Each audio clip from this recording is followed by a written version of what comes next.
कहानी का नाम चेंज ऑफ सिम। रूपांतरण लक्ष्मीकांत महाजन। ट्रेन के एसी कंपार्टमेंट में मेरे सामने की सीट पर बैठी लड़की ने मुझसे पूछा, हेलो, क्या आपके पास इस मोबाइल की सिम निकालने की पिन है? उसने अपने बैग से एक फोन निकाला। वह नया सिम कार्ड उसमें डालना चाहती थी, लेकिन सिम स्लॉट खोलने के लिए पिन की जरूरत पड़ती है, जो उसके पास नहीं थी। मैंने हाँ में गर्दन हिलाई और अपने क्रॉस बैग से पिन निकालकर लड़की को दे दी। लड़की ने थैंक्स कहते हुए पिन ले ली और सिम डालकर पिन मुझे वापस कर दी। थोड़ी देर बाद वो फिर से इधर उधर ताकने लगी। मुझसे रहा नहीं गया। मैंने पूछ लिया, कोई परेशानी? वो बोली, सिम स्टार्ट नहीं हो रही है। मैंने मोबाइल मांगा, उसने दिया। मैंने उसे कहा कि सिम अभी एक्टिवेट नहीं हुई है, थोड़ी देर में हो जाएगी। एक्टिव होने के बाद आईडी वेरिफिकेशन होगा, उसके बाद आप इसे इस्तेमाल कर सकेंगी। लड़की ने पूछा, आईडी वेरिफिकेशन क्यों?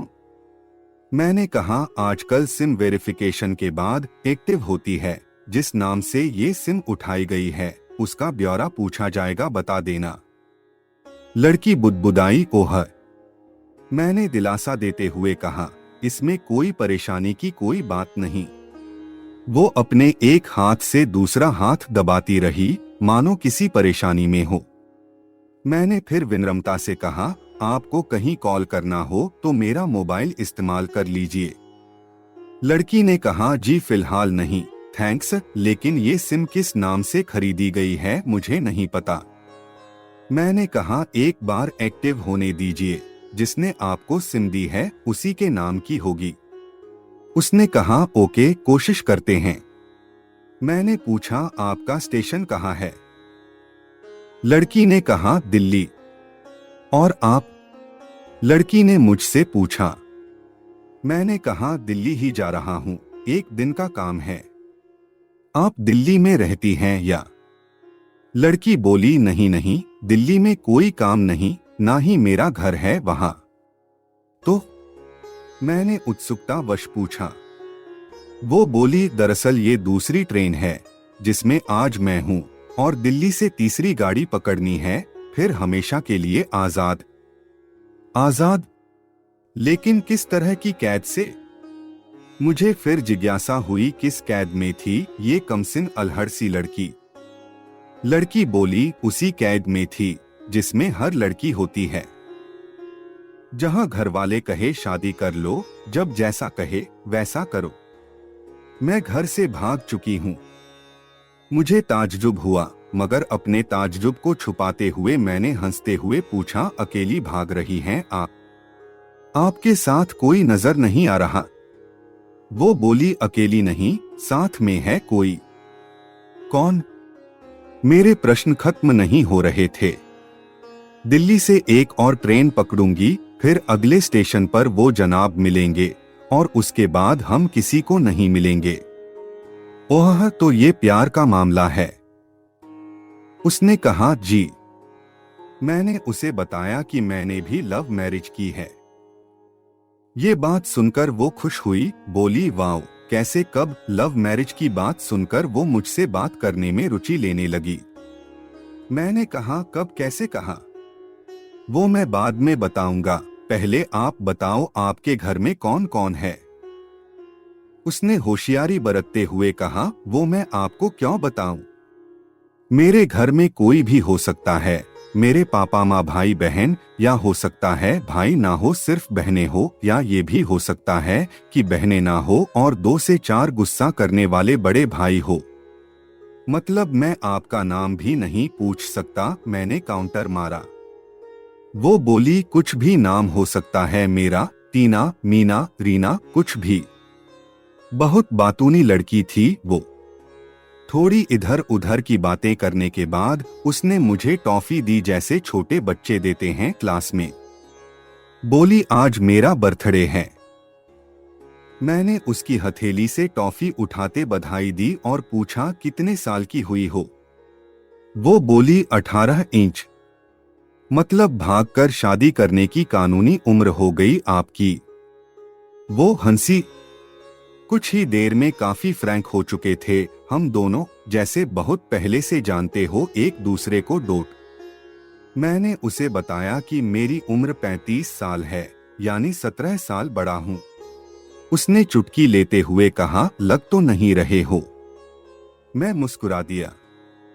मैंने उससे पूछा, तुम घर से भागकर आई हो, तुम्हारे चेहरे पर चिंता के निशान जरा भी नहीं हैं। इतनी बेफिक्री मैंने पहली बार देखी। खुद की तारीफ सुनकर वो खुश हुई, बोली, मुझे उन जनाब ने, मेरे लवर ने पहले से ही समझा दिया था कि जब घर से निकलो तो बिल्कुल बिंदास रहना, घर वालों के बारे में बिल्कुल मत सोचना, बिल्कुल अपना मूड खराब मत करना, सिर्फ मेरे और हम दोनों के बारे में सोचना, और मैं वही कर रही हूँ। मैंने फिर चुटकी ली, कहा, उसने तुम्हें मुझ जैसे अनजान मुसाफिरों से दूर रहने की सलाह नहीं दी? उसने हंसकर जवाब दिया, नहीं, शायद वो भूल गया होगा ये बताना। मैंने उसके प्रेमी की तारीफ करते हुए कहा, वैसे तुम्हारा बॉयफ्रेंड काफी टैलेंटेड है। उसने किस तरह से तुम्हें अकेले घर से रवाना किया, नई सिम और मोबाइल दिया, 3 ट्रेन बदलवाई ताकि कोई ट्रेक ना कर सके। Very talented person. लड़की ने हामी भरी, बोली, बहुत टैलेंटेड है वो, उसके जैसा कोई नहीं। मैंने उसे बताया कि मेरी शादी को 10 साल हुए हैं, एक बेटी है 8 साल की और एक बेटा 1 साल का। ये देखो उनकी तस्वीर। मेरे फोन पर बच्चों की तस्वीर देखकर उसके मुंह से निकल गया, सो क्यूट। मैंने उसे बताया कि ये जब पैदा हुई तब मैं कुवैत में था, एक पेट्रो कंपनी में बहुत अच्छी जॉब थी मेरी, बहुत अच्छी सैलरी थी। फिर कुछ महीनों बाद मैंने वो जॉब छोड़ दी और अपने ही कस्बे में काम करने लगा। लड़की ने पूछा, जॉब क्यों छोड़ी? मैंने कहा, बच्ची को पहली बार गोद में उठाया तो ऐसा लगा जैसे मेरी दुनिया मेरे हाथों में है। 30 दिन की छुट्टी पर घर आया था, वापस जाना था लेकिन जा ना सका। इधर बच्ची का बचपन खर्च होता रहे, उधर मैं पूरी दुनिया कमा लूं तब भी घाटे का सौदा है। मेरी 2 टके की नौकरी, बचपन उसका लाखों का। उसने पूछा, क्या बीवी बच्चों को साथ नहीं ले जा सकते थे वहां? मैंने कहा, काफी टेक्निकल मामलों से गुजरकर एक लंबे समय के बाद रख सकते हैं, उस वक्त ये मुमकिन नहीं था। मुझे दोनों में से एक को चुनना था, आलीशान रहन सहन के साथ नौकरी या परिवार। मैंने परिवार चुना, अपनी बेटी को बड़ा होते देखने के लिए। मैं कुवैत वापस गया था लेकिन अपना इस्तीफा देकर लौट आया। लड़की ने कहा, वेरी इम्प्रेसिव। मैं मुस्कुराकर खिड़की की तरफ देखने लगा। लड़की ने पूछा, अच्छा आपने तो लव मैरिज की थी न, फिर आप भागकर कहाँ गए? कैसे रहे और कैसे गुजरा वो वक्त? उसके हर सवाल और हर बात में मुझे महसूस हो रहा था कि ये लड़की लकड़पन के शिखर पर है, बिल्कुल नासमझ और मासूम छोटी बहन सी। मैंने उसे बताया कि हमने भागकर शादी नहीं की, और ये भी है कि उसके पापा ने मुझे पहली नजर में सख्ती से रिजेक्ट कर दिया था। उन्होंने आपको रिजेक्ट क्यों किया? लड़की ने पूछा। मैंने कहा, रिजेक्ट करने का कुछ भी कारण हो सकता है, मेरी जाति, मेरा काम, घर परिवार। बिल्कुल सही, लड़की ने सहमति दर्ज कराई और आगे पूछा, फिर आपने क्या किया? मैंने कहा, मैंने कुछ नहीं किया, उसके पिता ने रिजेक्ट कर दिया, वहीं से मैंने अपने बारे में अलग से सोचना शुरू कर दिया था। खुशबू ने मुझे कहा कि भाग चलते हैं, मेरी वाइफ का नाम खुशबू है। मैंने 2 टूक मना कर दिया। वो 2 दिन तक लगातार जोर देती रही कि भाग चलते हैं। मैं मना करता रहा। मैंने उसे समझाया कि भागने वाले जोड़े में लड़के की इज्जत पर कोई खास फर्क नहीं पड़ता, जबकि लड़की के पूरे कुल की इज्जत धुल जाती है। भगाने वाला लड़का उसके दोस्तों में हीरो माना जाता है, लेकिन इसके विपरीत जो लड़की प्रेमी संग भाग रही है वो उल्टा कहलाती है। मोहल्ले के लड़के उसे चालू कहते हैं। बुराइयों के तमाम शब्दकोश लड़की के लिए इस्तेमाल किए जाते हैं। भागने वाली लड़की आगे चलकर 60 साल की वृद्धा भी हो जाएगी, तब भी जवानी में किए उस कांड का कलंक उसके माथे पर से नहीं मिटता। मैं मानता हूं कि लड़का लड़की को तौलने का ये दोहरा मापदंड गलत है, लेकिन हमारे समाज में है तो ये नजरिया गलत है, मगर सामाजिक नजरिया यही है। वो अपने नीचे का होंठ दांतों तले पीसने लगी। उसने पानी की बोतल का ढक्कन खोलकर एक घूंट पिया। मैंने कहा, अगर मैं उस दिन उसे भगा ले जाता तो उसकी माँ तो शायद कई दिनों तक पानी भी ना पीती, इसलिए मेरी हिम्मत ना हुई कि ऐसा काम करूं। मैं जिससे प्रेम करूं उसके माँ बाप मेरे माँ बाप के समान ही है, चाहे शादी ना हो तो ना हो। कुछ पल के लिए वो सोच में पड़ गई, लेकिन मेरे बारे में और अधिक जानना चाहती थी। उसने पूछा, फिर आपकी शादी कैसे हुई? मैंने बताया कि खुशबू की सगाई कहीं और कर दी गई थी। धीरे धीरे सब कुछ नॉर्मल होने लगा था। खुशबू और उसके मंगेतर की बातें भी होने लगी थी फोन पर, लेकिन जैसे जैसे शादी नजदीक आने लगी उन लोगों की डिमांड बढ़ने लगी। डिमांड मतलब लड़की ने पूछा, डिमांड का एक ही मतलब होता है, दहेज की डिमांड। परिवार में सबको सोने से बने तोहफे दो, दूल्हे को लग्जरी कार चाहिए, सास और ननद को नेकलेस दो, वगैरह वगैरह। बोले, हमारे यहाँ रीत है। लड़का भी इस रीत की अदायगी का पक्षधर था। वो सगाई मैंने तुड़वा डाली, इसलिए नहीं कि सिर्फ मेरी शादी उससे हो जाए, बल्कि ऐसे लालची लोगों में खुशबू कभी खुश नहीं रह सकती थी, ना उसका परिवार। फिर किसी तरह घर वालों को समझा बुझाकर मैं फ्रंट पर आ गया और हमारी शादी हो गई। ये सब किस्मत की बात थी। लड़की बोली, चलो अच्छा हुआ आप मिल गए, वरना वो गलत लोगों में फंस जाती। मैंने कहा, जरूरी नहीं कि माता पिता का फैसला हमेशा सही हो, और ये भी जरूरी नहीं कि प्रेमी जोड़े की पसंद सही हो। दोनों में से कोई भी गलत या सही हो सकता है। काम की बात यहाँ ये है कि कौन ज्यादा वफादार है।